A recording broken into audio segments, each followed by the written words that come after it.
Welcome to the Endless Honeymoon Podcast. Welcome. Welcome to the Endless Honeymoon Podcast. I'm Moshe. And I'm Natasha. And Natasha, listen, we're going to try to do a 2-minute intro for our next guest because Natasha is in crunch time. You're leaving me for 1 month tomorrow. 1 month. Tomorrow you leave. Yeah. And I'm going to miss you. I would be so excited if we didn't have a baby. Just to be leaving me? Yeah. That's pretty cool of you to say. No, I mean, just to absence makes the heart grow fonder. Yeah. What about with our child? I don't think that works. No, I think with a child, you just want to be there to make sure they're protected. So absence makes the heart grow fonder toward your husband. Yes, but towards a child, presence makes the heart grow fonder. So today, Natasha, we did back-to-back podcast tapings, and she's got a hot Hollywood luncheon today, and then she's gone. Then you're gone. I'll be back. Yeah, for sure. I am concerned. After this podcast, though, we will be doing for at least 2 podcasts where you'll be the one on Zoom. And maybe I'll have a guest come here and sit with me on the couch. Oh, that'd be cute. Who should I have? I don't know, a neighbor. Maybe Chelsea. Neighbor Chelsea or neighbor Nick? Yeah. Or maybe I'll find out if we have any other neighbors. You know what I mean? Like just random non-comedian neighbors. You could ask the TikTok neighbors. Oh, that would be kind of funny. Do you think that they would come do it? No. You don't think actually, so? I think they would. And I think it would be a bad idea. So you don't think I should do it? Well, I just think that, they're really attractive. Oh, you're scared that they would be unable to resist me. Maybe the opposite. Honey, don't worry. I think you'll be okay. I have some self-discipline and self-control. All right. Well, listen, I don't know who our guest is going to be, but I can tell you who our guest is today. I'm so excited. Excited. A wonderful comedian. She's so funny. Someone we've known for forever, but who's had just a phenomenal year this year. She is the host of The Circle on Netflix and had dropped a hot special this year that won a Critics' Choice Award called Welcome to Bootopia. And she dropped a hot baby, too, didn't she? Dropped a hot baby. It's Michelle Buteau. Michelle? Hey. Hi. Hey, don't finish your breakfast. Breakfast is my kids' lunch. It's just mac and cheese left over from their lunch. How ghetto. No. Michelle, Hi, you guys. Hi. By how the you way, doing? I know that we both had fertility journeys, and I am so happy that you have 2 babies? Girl, 2. Oh, so cute. Oh my are God. those twin children? They are twin children. I got to be honest, those kids are so cute. They look like a default background for an iPhone. They don't look like your kids for real. Well, no, they look like her, but Yeah. they are darling, and I'm so happy for you because I know it can be hard, and I just remember talking with you a little bit about it, and sometimes you don't think it's going to happen, and I'm just so happy for you. Yeah, it was crazy because I think everything we talked about was kind of peripheral, fun comedy stuff. Can you believe we're doing this show? And these are the snacks in the green room. And then when you're just traveling with needles and just sticking progesterone up your coochie before you go on stage, I remember just being like, I feel crazy. And thank God you were there for me. You're like, you had your really cute chihuahua with you, and you're like, I have a car. Do you just want to come in a car and talk? I was like, yes. That's not the cute one. She picked the ugliest one. It was just the one. It was just the one closest to me. Michelle, I have a question for you.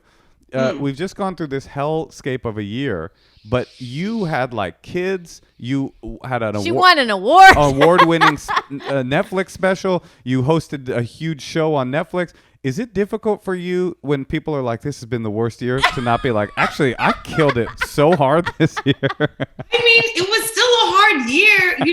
Originally I was going to name my comedy special Good Ass Year because I was having a good ass year, 2019. I was like, what a great year. And this special is going to drop in 2020. And then quickly we were like, this is horrible. I mean, there was so much death, but yeah, it's it's good. I'm not gonna lie, but it's still stressful because I can't go out anywhere, and people are just dropping like flies, and like, what is this? And so it was nice dropping a special in a book, because then people are like, I have something to look forward to. Because at first I was just like, who wants to read my book and or watch my special when there's Black Lives Matter, there's all these things we have to get to and sort of like unpack. But people were like, enough with this election for 2 minutes. I just want to joy watch something instead of hate watch the news. And so I had to find my place with it. Sometimes, doing comedy since 2001, like, I'm so used to rejection. I'm like, you have to learn how to live in it, And I saw this quote one time. So I follow a lot of positive quote accounts on Instagram, just because it helps. It's my favorite thing about you. Always been my favorite thing about you. No, but the power of positive thinking, I can totally relate to that, especially with all the no's that you get being an actress and being a stand-up, and it's just like you said, you have to live in this rejection. It just becomes such a way of like being a woman. That Hollywood doesn't find fuckable. Oh, enough already with this stuff. Do you know how difficult it is to be a white man in this industry? God, let me just talk about that for a while. No, so what was the quote? Sorry. The quote was, the tools that you need to survive will not be the tools you need to thrive. Oh, wow. And so, I like that. I mean, that was with parenthood. That was with also, putting out content that people liked. I was like, oh, is this what success is? This is success. I'm uncomfortable, right. Because a lot of comedies, it's like, look at me, look at me, look at me. And then when people start looking, you're like, why the fuck are they looking at me? It's funny, too. The moment that they start looking is the moment you become uncomfortable with the looking. Like, before that, you're like, all I want is the look. And then the moment the gaze turns, you're like, no. Look the other way. Look the other way. Am I stupid, though? So explain the quote. So if the qualities that you need to survive, you're in survival mode, then once something amazing happens, let's say, how are you going to live in success? That's a totally different thing. Yes. So how do you live in success?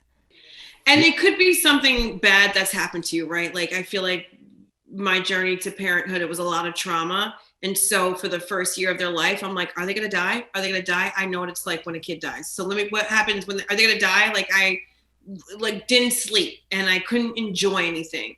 And my husband's like, oh, she just burped. I'm like, are you sure? Are you sure that was a burp? And so, Moshe, does this remind you of anybody? No, you're blowing my mind, honestly, Michelle, right now, because it's the first time I've ever had the thought that perhaps our difficulty getting to our child being born is a part of why you have such worry around that he always child. says I worry too much. But that makes so much sense, because it was so precarious for so long that now that she's here, it's like, it's not like it's more precious, but it feels like that precariousness still exists, even if it doesn't. Even though she has all 10 fingers and toes, which was something I obsessed about before. And we have to keep them. And we have to keep the fingers and the toes. But we lose them. They're so small. Stop. They're so small, too. It feels like you could lose one so easily. No, when I was growing up, my friend's sister, she rolled up the window, the electric window in the car, and the kid's finger broke off. Broke off? Yeah, like the last third of it. Oh, no. Yeah. No. I'm just saying it can happen. Back real quick. Yep. I feel like I've seen a CSI episode where like you keep it on ice to like put it back. I don't know. That's it. The tools that you need. They were poor, I guess. The tools you need to survive are not the tools you need to thrive. The tools you need to thrive are some ice and a suture kit to sew the tip of a finger back on a baby.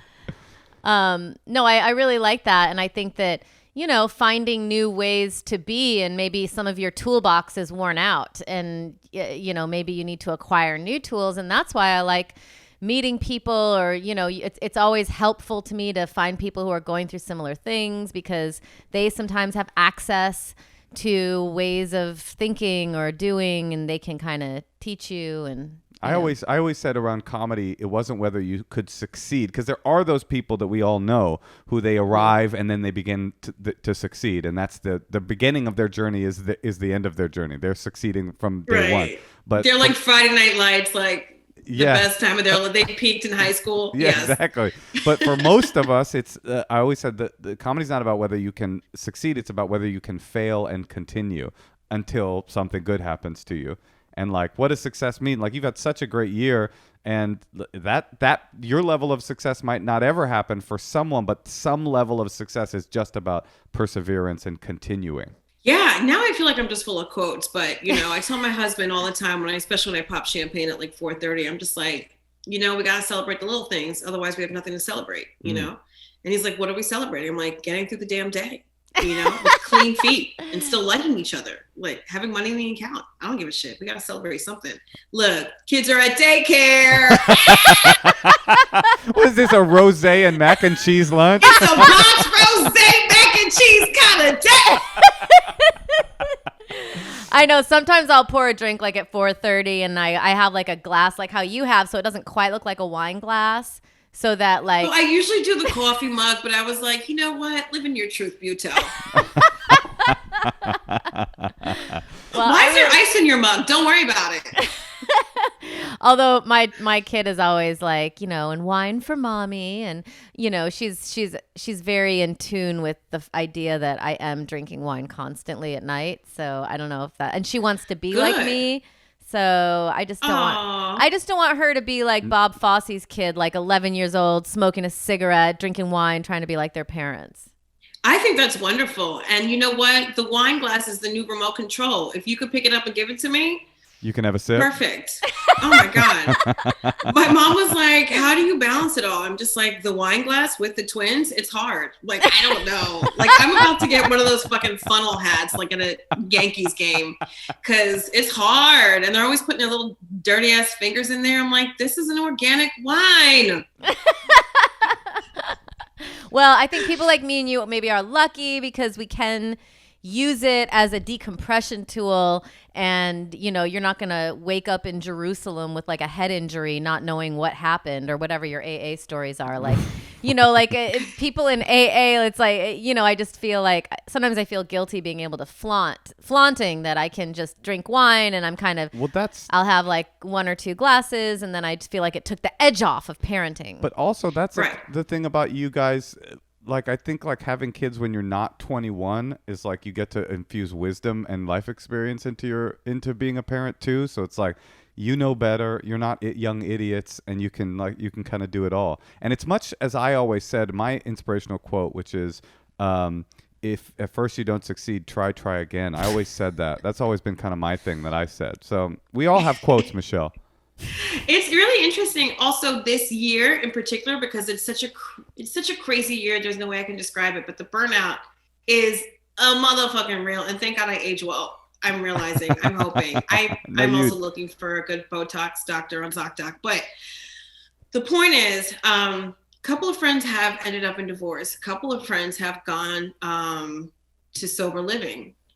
This year has been rough for a lot of people in a lot of different ways. And I didn't realize, because I always like knew sober comedians where I'm just like, oh shit, cool set. And we never like had to live in each other's spaces. And now that I have very close friends that are sober, it's interesting. It's fascinating. It's eye-opening. I am, at first I was self-conscious. Now I'm just like an overly worried like Greek mom. I'm like, you need more food? Do you need food? Are you okay? Should we pray? What are we doing? I'm not getting, like I'll hide all this stuff, and they're just like, no, just be normal. I'm like, I don't know what normalcy is. And so they're like, but I want you to do your thing so I can do my thing. And then you bring out the mug and the champagne, and and then you bring out you bring out the helmet with the two cans in it. You're like, oh, do my thing? Okay, yeah, this is my thing. You're newly. I do feel like there's some truth to that. It's like, you don't want to activate people. No, not that. I think, listen, if you're in AA, they say if you're living a life that is based around hiding from alcohol, you're doomed to failure because it's everywhere. It's like either you're healthy and healed or you're not. And what you were saying, Michelle, I think is true. Like, in the same way that every restaurant that was like teetering on bankruptcy before the pandemic is gone, every marriage that was already a little bit fucked up is over. Every person that their sobriety was precarious is in a sober living. It's like all the shaking out that happened was people that were having a difficult time beforehand, and now that it's I don't know if that's exactly true. Well, at least a lot of it. But at any rate, I think that getting back to normal is going to feel good. I think. getting back to normal will feel good. It's definitely going to be a new fucking normal. You know, I have friends that I call chosen family because they're really like my family, you know, and like it that. has been a very odd time because a couple of my besties don't believe it. They are vaccinated in life, but they don't believe in this vaccination. And I'm just like, the government is not trying to kill you with this one. Like, that is Taco Bell or White Castle. I'm sorry if they're a sponsor for this podcast. Or any other ... No, we're heavily sponsored by Taco Bell. It's a little weird that you brought them up. Yeah. Everyone get your Blue Apron. Yeah. Also put in this code for mattress. Wait, but you're saying that this is because this is happening to me, but with employees or like my piano teacher or my people who are not like I wouldn't call them my chosen family. You're saying you're dealing with this with people who you're super close with. Yes, and it's becoming a thing because we want to plan an outdoor barbecue or a trip somewhere. You know I mean it when I add an extra syllable. And a T apostrophe R-I-P. Trip somewhere. And what the fuck? But and it's I've always tried to surround myself with people who are different from me, but all have a good heart. And now after this crazy Trump administration and this vaccine rollout, I'm like, we gotta be in the same box. Like, I used to be like thinking, like, I used to like liken myself to like a citizen of the world. And now I'm just like, bye, bitch.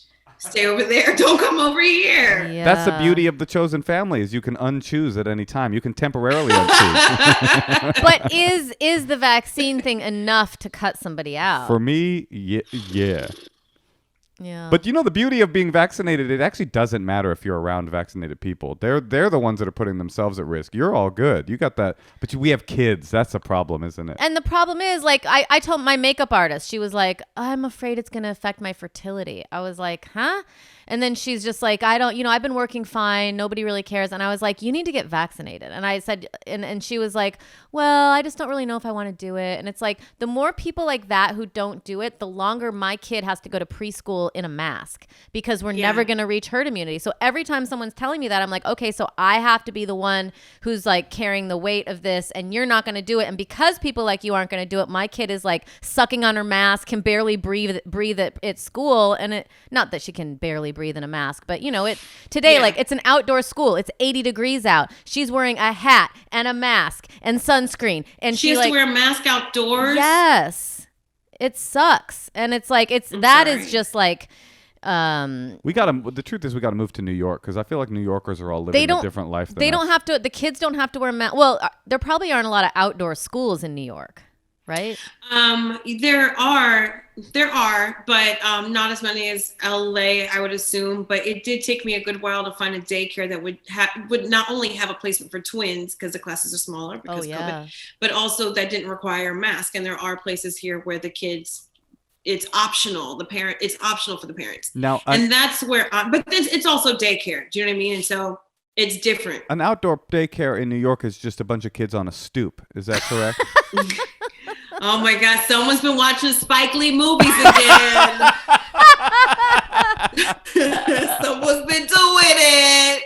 That's okay. He needs those numbers. Michelle, I know New York. New York, it's a city that doesn't sleep. You got Big Apple. Big Apple. We call it the Big Apple here. We call it the Big Apple. We got Sex in the City. Yes, pizza. You fold your pizza.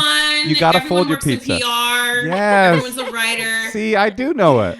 Everyone's a lawyer. They wear heels when they walk in the subways. That's exactly what we do. One thing no one thinks I'm in LA.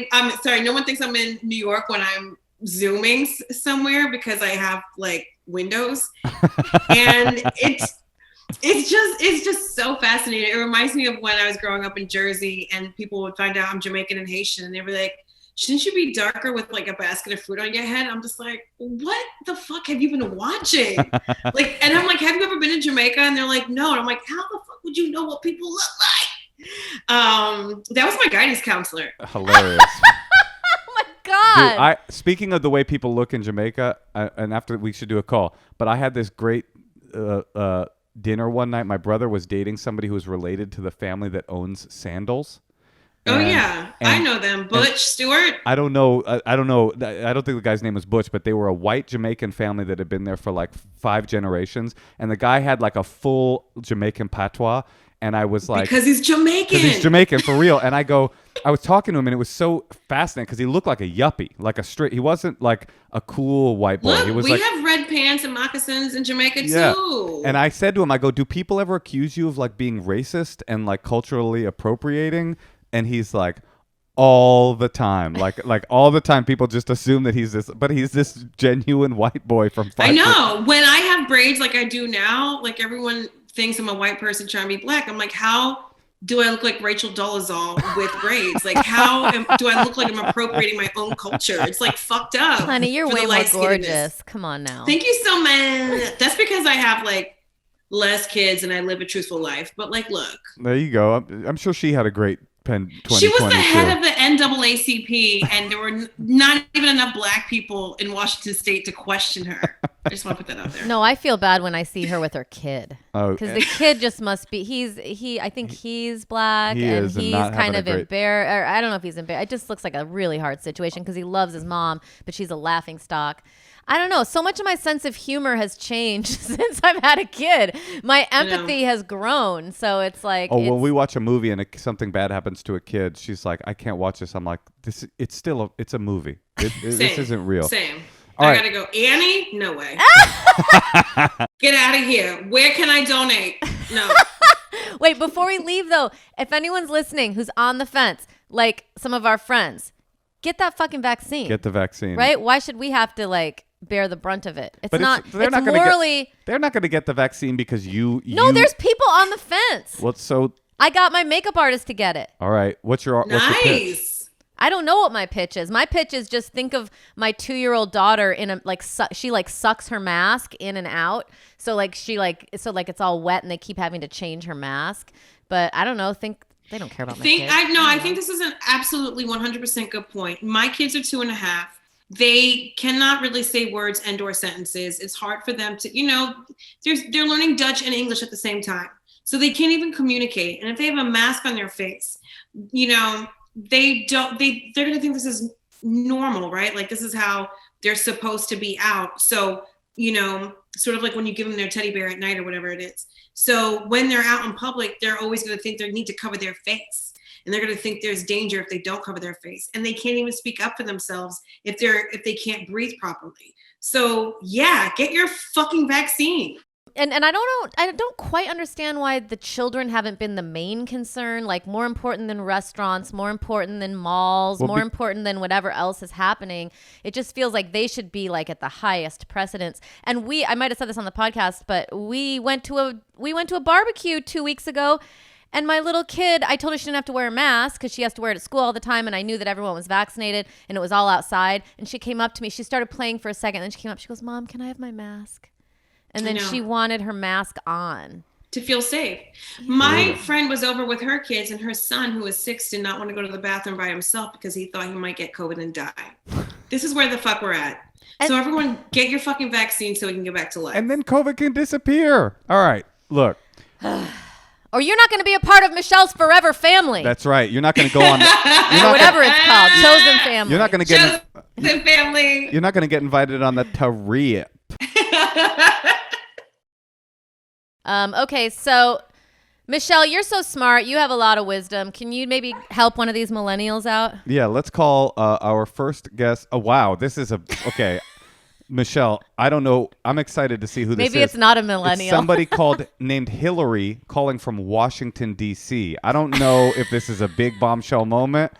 Okay. Let's find out. Hillary from Washington, D.C.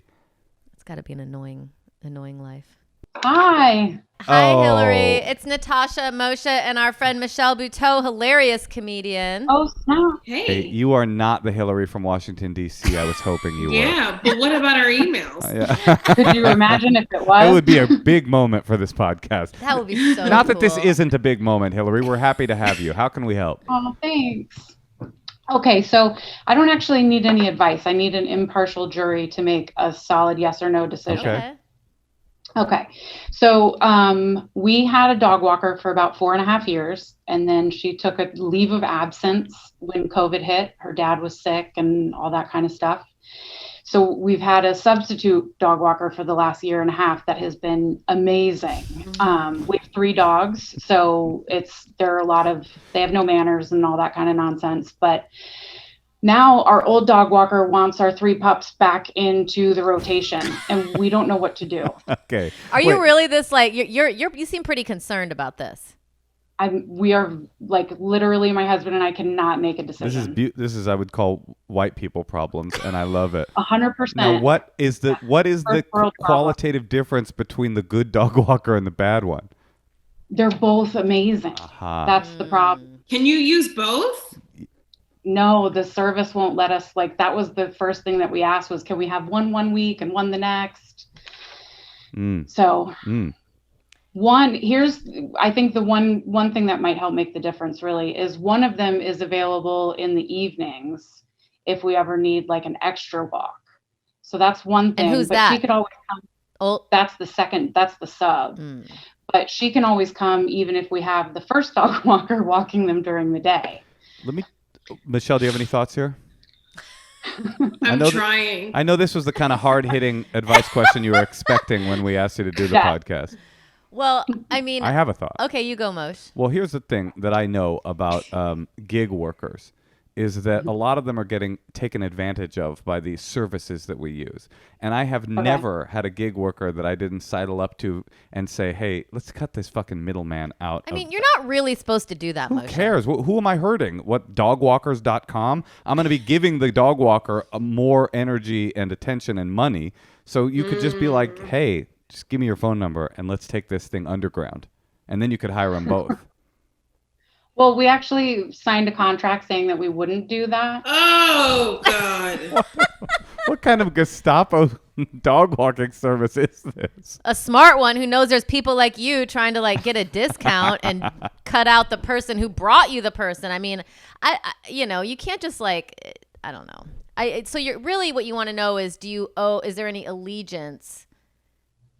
Yeah. Like, because we can't get the information from the dogs. We don't know. They love them both equally. So here's what you do. Michelle, you got anything yet? Yeah, I say go with the second. If it works out, then the other one should kind of understand, like, that you've moved on. Okay. I kind of lean that way too, but one thing you could do is take the dogs to a park and put one dog walker in one area of the park and the other dog walker in the other area of the park and let the dogs off leash and see who they run to. I got it. Okay. I can already tell that you kind of want to keep the one you have. Right? I'm probably a little impartial, yeah. So let's say right now we're all going through so much change. There's it's like, do you really want to add on to your plate like a new energy, new situation, like you have your system. Like maybe you can just say, I'm going through so much change. I'm back at work. Like we have this system that's working right now, but we love you and this is working for us right now, but we hope to work with you in the future kind of thing. I think that's right. It sounds like, and also it's not like this is a nanny who left, who you were their sole source of income. And now they're back and going like, I'm not going to be able to feed my kids if I don't have this job. She probably walks many people's dogs, so you can guilt-free. And tell her you'll refer her to people as well. But just say, like, for right now, and can you blame it on your husband? Like, this is just working for us. We're going through so many changes. We just we have so much on our plate right now. Yes, blame it. Even though we don't have kids. Can I ask that question? I mean, the real question is, why are you and your husband afraid of confrontation? Yes. Because we're not very good communicators. Okay. How do you guys communicate? Do you tell your husband when you're upset or impartial? Yeah, I guess so. Girl, that wasn't even a yes or no. It's true. I probably keep silent more than necessary, but you know what? Here's the deal, Hillary. You are a good person. And it doesn't matter what people think of you because we know you're a good person. And so is your husband. You guys are fair people. So you're not going to hurt anyone's feelings. This is a dog dog walker. Yep. Yes, Michelle. Don't stop yourself. Walk forward in truth. Trying. My feet hurt. But yeah, I think it'll be okay. And I think it's good for your dogs to be socialized with other people and also for you and your husband. Yep. And they will understand. And this is a great way for you guys to practice confrontation. Okay, that's fair. Yeah, and if you want a way out, you could just say to the old dog walker, my husband has been expressing certain fantasies about you through the course of the pandemic, and we can't have you back in the house. And then she'll understand that's good. On the Yaya sisterhood tip, she'll understand. By the way, on a secret tip, I have a secret. Yeah? I always would ask the main dog walker if she could send whoever was the least attractive. But I didn't say. You did really? No, I would just be like, what about that girl? Because there was this super hot girl who was coming by with fake tits and he kept mentioning how hot she was. No, what are you talking about? This was a long time ago. And so I was like, oh, can we have... I just wanted and then it was a lot of times. And then my other friend who I referred her to was going on dates with her. So I'm like, okay, so she's trying to date within her. Date the clients. So then I was always like, you know what? I would always be like, where's whatever her name was? I would be like, I really liked her. Like I said. Because I liked her energy around me more. I didn't want to feel like, I want to have the nicest tits in the house, you know? But like I said, Yeah, it's possible to sideline all of these dog walkers and get their personal contact information. So not when you sign a contract. Natasha stepping in and getting her out of the picture, it didn't really affect things for me. I'm still in contact with her, and we still text. Clearly, Hillary and her husband won't do that. They can't even tell the dog. They can't even hurt the feelings of the dog walker, let alone do something. Right. He's not going to try to seduce her if he can't even say we think we're going with somebody else. Exactly. There's a special connection that takes place with the dogs, and no, there's not. They're just dogs. Yeah, you should have kids. We think reframe. I do. My kids are grown. I'm done with that. Now you're on the dog tip. All right. See, when I had a kid, I cared about my dogs 90% less. Yes. I don't know what happened to me. I don't know. Some people still seem very into their dogs once they have kids. Maybe it's about letting them grow up. Anyway, whatever. Hillary, we feel like we've helped you a great deal.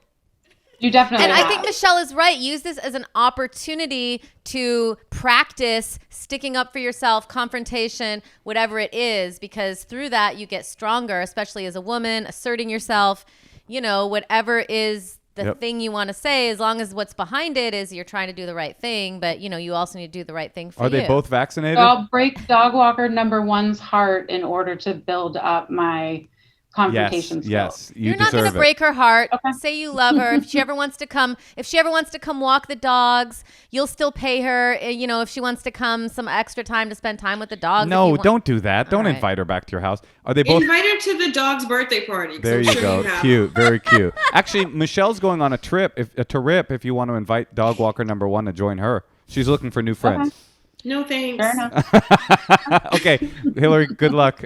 Thank you. Okay, bye. Bye. Hil. Wait, I feel like I want to ask Michelle for advice. Okay. Here she is. Yeah. This is your one and only chance. Well, because you seem like you're so good you're not afraid to confront people, right? I'm not afraid of it, but I've realized, especially in my 40s, there's just, everyone is different and everyone needs a different way to be spoken to. So I think I'm just better at it than I was in my 20s and 30s. And so I don't necessarily enjoy it, but I feel so much better after. It's like going to therapy and having a breakthrough. You're like, fuck. Okay. Go ahead, life. Okay. I'm going to ask you this question. I have an issue with my neighbor and they're always harassing me because they don't want my plant to touch their fence. And it's like a constant thing. And I'm the kind of person oh my God, okay, I'll hire another gardener to come over and make sure that because I've already asked the gardeners so many times, they're doing what they can. But I think what the people are asking. And I'm the kind of person who's it's our house. We need to tell that fool to mind his own fucking business. Moshe's fuck off now. And I'm oh my God, how can I help? I'll go there right now on my knees and just clear out whatever they want. but then it's just going to keep happening. But I just had this thing in the back of my head. If I feel like there's something I could say to them to make them back off. But I also don't want to start a feud because like I came from my parents fighting and I don't want to have fighting around me. Yes, I understand. I 100% understand. My parents are still married 52 years and they should have gotten divorced a long time ago. You can't use me as an excuse anymore because I'm like, leave him. Thus the chosen family. So it's really hard talking to miserable people because it is like reasoning with a toddler or a drunk person because their truth is their truth. And I did have my therapist tell me one time a couple of years ago, they're on their own planet. Can you speak their language? I like that. And I'm like, I will try. And so it's sort of like getting network notes when you're working on something. It's like I see your point, and just FYI, if it was your bush and onto my, I would be happy about it. But I see your point. I can't fully give you what you want, but I can meet you in the middle and do this. Because they just want to be heard. They want to be right. They want you to feel sorry. And it fucking sucks. Like, don't get on your knees. Well, because I don't want to win. I want it to go away. No, but what you don't exactly. And the thing is, it'll never go away unless they die. Yeah, and they will. Because if it's not the plant, it's going to be something else. Because it's about control. The good news is they're senior citizens that smoke, so the situation won't last. They're forever. going to live forever. No. Senior citizens that smoke, that's the cockroach. Are you serious? Oh my God, they're going to live for you. They're going to outlive you, motherfuckers. Oh no! Wait, but I think Michelle's onto something. They want to be heard. No, crafting a text that simultaneously says, I'll do what you want, but in it says, I have some boundaries. Both. Yeah, but I don't even know if it's crafting a text. I think it's coming over with perhaps a treat and saying, I am so sorry. I hear you. That must be annoying. I mean, just FYI, if it was your plant over here, I'd be great about it. But I understand how you feel because it is your property. I can't fully do that, but this is what I can offer you.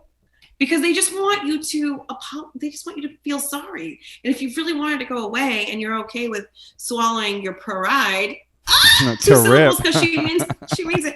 Yeah, I mean, that's sort of like where to go because I can't stand neighbors that feel like an in-law you don't like. That is exactly the feeling. Yes, that is it. I can't do it, but I feel for you because it's not going to be the plant. It's always going to be something. Mm-hmm. Amen. And that's why, like, we had another crazy neighbor who would complain constantly, and then she left us alone for a year, and then we were like, oh, let's give her a present for Christmas. So as soon as we gave her a present for Christmas, she started bugging us again. So it's like there's a fine line between opening up communication in a way that. But with her, I kind of stepped in. I said to her, I put a bunch of soundproofing up around something that she was complaining about, and I said, I've done this. It's done. I'll never talk to you about this again. From now on, if you have any issues, call the police. And she did. She called the police, and they came over, and they started laughing. They were laughing, and I never heard. And then she moved away, and I was thrilled. But my point is, you don't want to. I don't know about opening up so much communication that we talk all the time now. All right. Right. Natasha, were you helped by Michelle's advice? Yeah. Oh, yeah, no, I think that's you're good at this. Saying you're here, you can hear them. Yeah, you know what? Yes, they just want to feel seen because they're so fucking basic. Listen, if you want to write a text and send it to me, I'd be more than happy to edit it. Ooh, I used to be an editor. This you know what I mean? This is a big offer. I love that. And by the way, the network notes thing is interesting because you're never like, fuck that. I'm not going to do that when NBC is telling you that joke doesn't really work. You know, you're like, oh, okay, cool. I'll take a look at that. And that's something that our listeners can kind of use too. If you're out there and you're in a conflict, you don't know what to say, just treat the person you're in conflict with like they're a network executive giving you notes on your pilot. So just do that. Michelle, do you have time to roll to one more question for us? I do. My kids are in daycare. Okay, let's do it. We're going to call Kat in Toronto. Here, you want to see my real cute dog? That's She's the dying. dog. I'm sure that's the dog Natasha had. Yeah, is that the dog you brought to the magazine shoot for Glamour? Gotta be.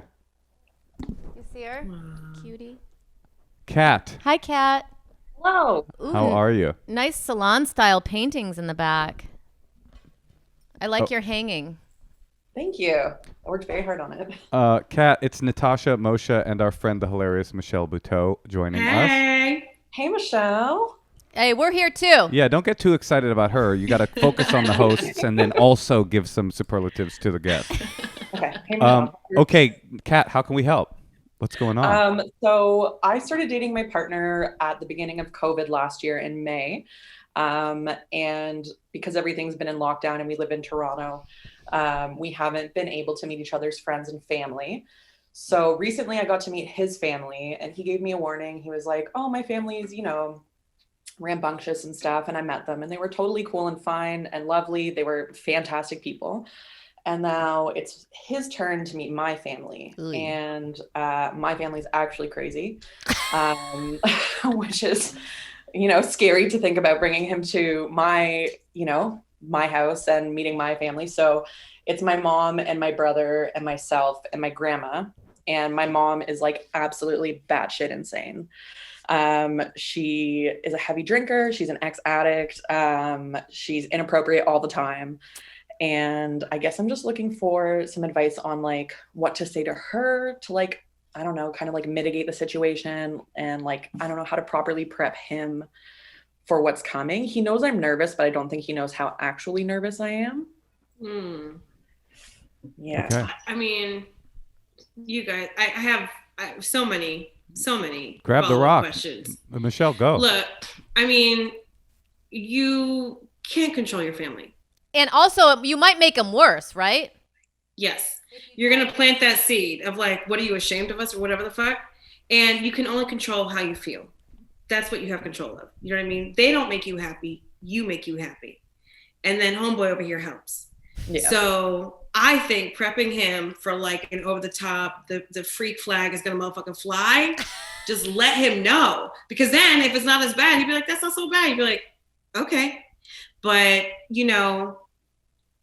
your mom and your grandma and your family, they're just, they're just people also trying to get through the fucking day the best way they know how, just like you. And who they are doesn't define necessarily who you are. Yeah. Like Michelle was saying earlier, she has, this chosen family. And I think and I think some people have like amazing relationships with their, blood family. I'm not saying Michelle doesn't, but like she was saying, in addition, she had that. Like Moshe is super close with his family. And it's like, we fuck and stuff. It's really like they enjoy each other's time. They enjoy spending time with each other. You can just tell they just want to hang out around each other. Like I have like a different situation in my family, but it's like, and I think just knowing that, like it's not a competition. Like just because he's super close with his family and they're all fucking cool doesn't mean that like he needs to be with someone who has that exact same situation, and he might enjoy the crazy. You don't know. Yeah. He might enjoy the fucking crazy. That's what I was going to say, Michelle. It's like for him, you have to remember what his perspective is. He's dipping into your family for a 1-hour meal and then dipping out. Mm-hmm. It's not, he doesn't have trauma associated with your mom's weird personality. He's not going to be cringing with embarrassment and humiliation. He's going to dip in, see this colorful group, probably be amused by them, and then leave. Like for him, and he's not going to go like, if you have a mom like that, I can't be with you anymore. That doesn't exist. He's going to go in. Yeah, and you have your shit together. Look at all that cool artwork and all them tattoos. Yeah. You fucking doing it, bitch. Manicured nails. Come on. But it's true. And also, practically speaking, maybe you want to set up something so it's not doomed for failure. Like maybe something in the day, since your mom drinks. And like, maybe not at their house, so they're a little bit less comfortable to act out. Maybe take them out to eat at a restaurant. Yeah, something that's like you can kind of like prep it, and then maybe even tell your mom, I really like this guy. I just want you to know. Yep. Like instead of being like, please don't drink, please don't switch to bourbon or whatever it is. You should tell your mom he's the one and you're pregnant. Oh, you would love that. But I mean, we've been talking about notable quotables throughout this podcast, Kat. And one that I always say is, why your parents push your buttons is because they sewed them on, right? So like they even, I'm not saying your parents aren't, your family isn't crazy. I'm just saying the way you react to their crazy is so much more sensitive than your husband. Yes. He's going to just be there and go like, what a colorful group of people. Or worst case, like, yeah, you were right. They are pretty crazy. Anyway, let's go. But definitely over prep him. Be like, just so you know, my mom, like she struggled with this and struggled with that. And that's, it's made me stronger. you know, and I love them, but I just want to prep you for that. You know, they're you know, I in doses. I still deal with them, love them, whatever is your truth. You know what I like to do? I like to double dutch the crazy. You know, I just let everybody fucking do them ropes and shit, and then when I see when I need to jump in, I'm like, okay. Yep. Just let it, you know, set it, puppy. Set it and forget it. Yes, set it and forget it, and then jump in when you need to. I think that's right. I think like all of this. And don't feel bad. All of this is internal. Because he has a perfect family. This is all you deciding how terrible it's going to be. But in reality, it's probably going to be much less terrible than you think it is. Which is a good way to be. It'd be really weird if you were like, it's going to be amazing. And it never is. Do you know what I mean? Like, this is good. All right. Good. I think we've solved your life. You have. Thank you guys so much. Okay, good luck. Congratulations on the wedding. Okay, bye, Kat. honey. All right. Bye. Thank you. I did not realize, Michelle, that you not only have twin children, but also twin dogs. Your life seems very busy, and I thank you for taking Not to some time mention, with she's us. so good at advice. I had to jump in and ask her something. Yeah, there you go. Michelle. Well, look, I mean it. If you need help making that text, let me know. I'm here for it. I feel that people often mistake my kindness for weakness. And my kindness for flirtation. It's just like, come on, you basic bitch. We're more than that. You know what I mean? So I'm here for it.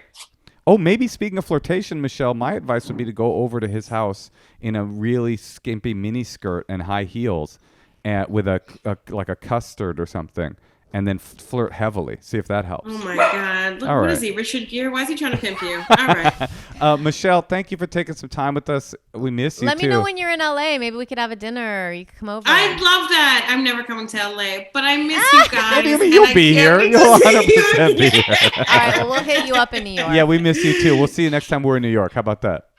Yeah, that feels safe. Well, yeah, Okay. we'll get the kids together and put masks on them. Oh yeah, our kids are the same age. Yeah, let's I have a- know, that's so crazy. I can't wait for them to point at the same shit. I love that too. Michelle, thank you again for joining us. We miss you. Okay, Bye. bye. Miss you too. Bye. Oh, Natasha. so funny. She is so funny. And everybody should check out her special on Netflix. And Welcome to Bootopia. I was going to say, if you live in New York, you could go see her at the Bell House. But I think all her shows are sold out. But you know what? Me and Natasha are going to come to New York probably and do the Bell House at some point this year. So you can come to that.